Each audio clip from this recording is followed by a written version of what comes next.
Olá, bom dia. Estamos aqui com mais um vídeo do canal História em Ação Luciano, de volta aqui ao meu canal. E hoje nós vamos falar sobre o Salmo 91. O que está por trás do Salmo 91? Qual o seu verdadeiro significado? E para isso eu vou utilizar o livro do pastor e doutor Carlos Augusto Vailate, tá bom? O Manual de Demonologia para explicar o Salmo 91, segundo a perspectiva do pastor Carlos Augusto Vailate, tá? Com toda a humildade aqui, né? Frente ao seu imenso conhecimento. Nós sabemos que o Salmo 91, ele é muito utilizado em casas, né? Quando as Bíblias estão abertas, nas casas, elas estão abertas no Salmo 91.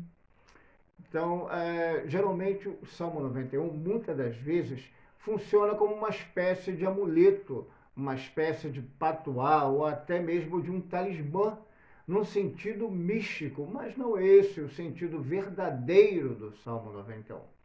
Até em redes de Wi-Fi, né, o nome do Salmo 91 está lá presente. Aqui em casa mesmo tem nas paredes o Salmo 91. Então o Salmo 91 ele é muito comum, mas será que o usamos de maneira correta? Qual é a maneira correta, né? Se não for pela leitura da palavra de Deus e pelo desdobramento do seu verdadeiro significado. Então vamos ver aqui. O vocábulo keteb significa basicamente destruição. Esse termo aparece, por exemplo, no curioso contexto do Salmo 91, devido às referências a pestilências e doenças que estão presentes nesse texto. Muitos comentaristas tratam todo o Salmo como se fosse uma polêmica contra o uso de fórmulas mágicas usadas para repelir demônios. De fato, o Talmud sugere que o Salmo seja utilizado no caso de ataques demoníacos. Então, o autor aqui fala o seguinte: o Salmo 91 ele não deve ser usado como um sigilo mágico, né? Como um ritual de práticas mágicas, de fórmulas mágicas para se combater o mal. Nós devemos, então, combater, ir contra essa perspectiva dele ser visto como uma espécie de sigilo de magia, né? Um sigilo mágico, uma coisa ritualística. E nós devemos, então, combater essa perspectiva, esse tipo de leitura. Mas, entretanto, ele diz aqui, seja como for, né, o Talmud sugere que o salmo seja utilizado no caso de ataques demoníacos. Isso é, apesar de irmos contra ele ser um manual de fórmulas mágicas, né? No caso de ataques do maligno, ele é usado de fato para ataques do maligno, mas dentro da palavra, né? E não no sentido de ser um sigilo mágico, né? Um talismã, um objeto que tem poder em si, não nesse sentido, mas no sentido de usá-lo, né, de forma correta para expelir, para rechaçar o mal. E ele continua aqui. E dentro desse contexto, o Pahad Lailá, terror noturno, no verso 5, pode se referir ao demônio da noite, Lilith, enquanto que Hetz Yarab Yomã, seta que voa de dia, verso 5, pode descrever os ardis dos demônios perversos.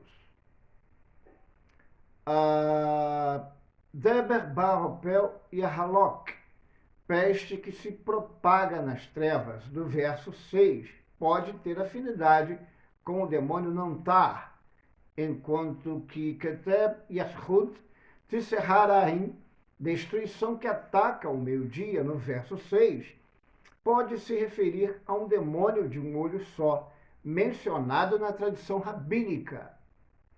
Mesmo que estas ideias estivessem ausentes dos pensamentos do autor, elas faziam parte integrante do Salmo em seu uso real entre os judeus. Em outras palavras, o Salmo 91 é uma espécie de manual de exorcismo da tradição rabínica judaica. Então,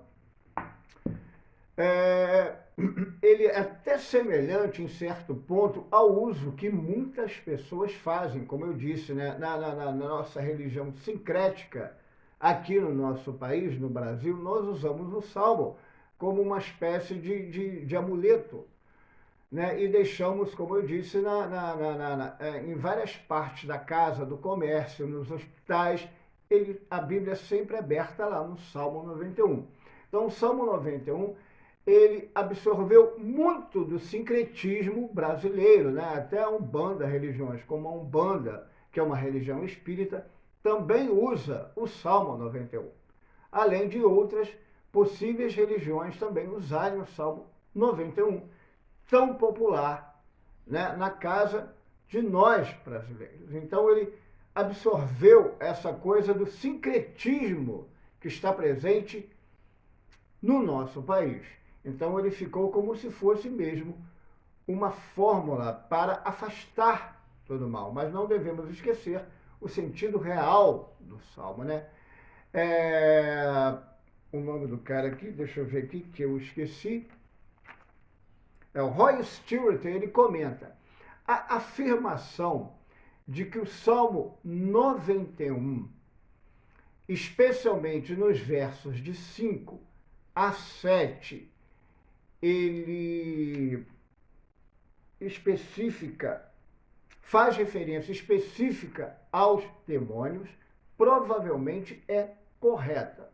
Porém, a afirmação de que Moisés, ao subir no Monte Sinai, compôs esse salmo para se livrar dos seus perseguidores demoníacos, está incorreta. Essa informação, porém, é incorreta, né? Então, não procede essa informação. A afirmação de que nos versos 5 a 7 o Salmo faz referências aos demônios é correta. Mas a afirmação que ao subir no Monte Sinai, Moisés tivesse composto o Salmo para se proteger de ataques demoníacos é incorreta. Aliás, não se sabe ao certo quem escreveu o Salmo. Ao que me parece, né, tem duas possibilidades. Ou o Salmo foi escrito por Davi ou foi escrito por Moisés.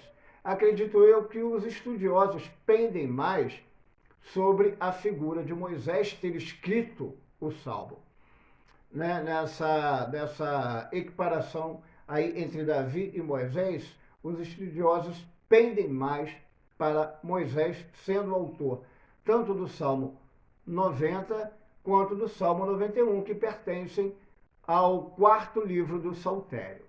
Tá bom? Então fiquem todos com Deus. Espero que vocês tenham apreciado a minha volta ao meu canal.